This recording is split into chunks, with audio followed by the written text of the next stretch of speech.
Raju office से आते ही खाने की टेबल पर बैठ गए और अपनी पत्नी से बोले, जल्दी से कुछ खाने को लाओ, मुझे बहुत भूख लगी है। पत्नी ने कहा कि आप बैठो, मैं लाती हूँ, और वो खाना लेने किचन में गईं। राजू ने फिर कहा, जल्दी से लाओ, बहुत ज़ोर की भूख लगी है। पत्नी ने जल्दी से खाना लाकर टेबल पर रख दिया। राजू ने देखा तो दाल चावल थे।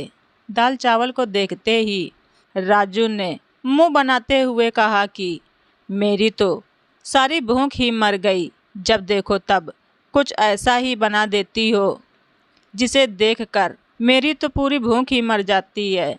मुझे नहीं खाना ये दाल चावल, जाओ ले जाओ इसे। पत्नी प्लेट उठा ही रही होती है कि तभी दरवाजे की बेल बजती है। राजू उठकर दरवाज़ा खोलता है तो सामने एक फ़कीर खड़ा होता है। फ़कीर कहने लगा कि मैंने कल से कुछ खाया नहीं है, मुझे बहुत ज़ोरों की भूख लगी है, मुझे कुछ खाने के लिए दे दो। राजू पीछे मुड़ा और दाल चावल की प्लेट लाकर फ़कीर को थमा दी। फ़कीर खाना देखते ही खुश हो गया और प्लेट लेकर वहीं ज़मीन पर बैठ गया और पागलों की तरह खाना खाने लगा। राजू वहीं खड़े खड़े उस फ़कीर को खाना खाते हुए आश्चर्य से देख रहे होते हैं। जब फ़कीर खाना खा चुका तो दुआएं देता हुआ वहाँ से चला गया और राजू उसे आश्चर्य भरी आँखों से देखता रह गया। राजू सोचने लगा कि जिस खाने को मैं बुरा भला कह रहा था वो किसी के लिए कितना अनमोल था, और उस खाने को देखकर फ़कीर कितना खुश हुआ था।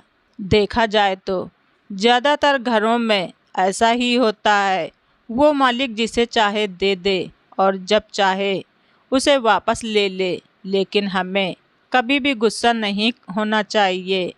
जब हम पूछ रहे होते हैं कि आज खाने में क्या है, तो कई लोगों के घरों में ये सोच रहे होते हैं कि आज घर में कुछ खाने को है भी या नहीं। दोस्तों, अक्सर घरों में कितना सारा खाना वेस्ट किया जाता है, क्योंकि उन लोगों को उस खाने की कदर ही नहीं होती है।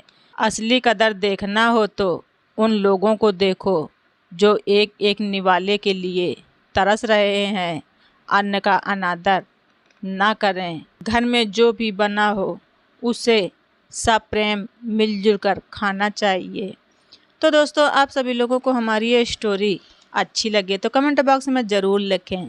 धन्यवाद। रीचा वाइस।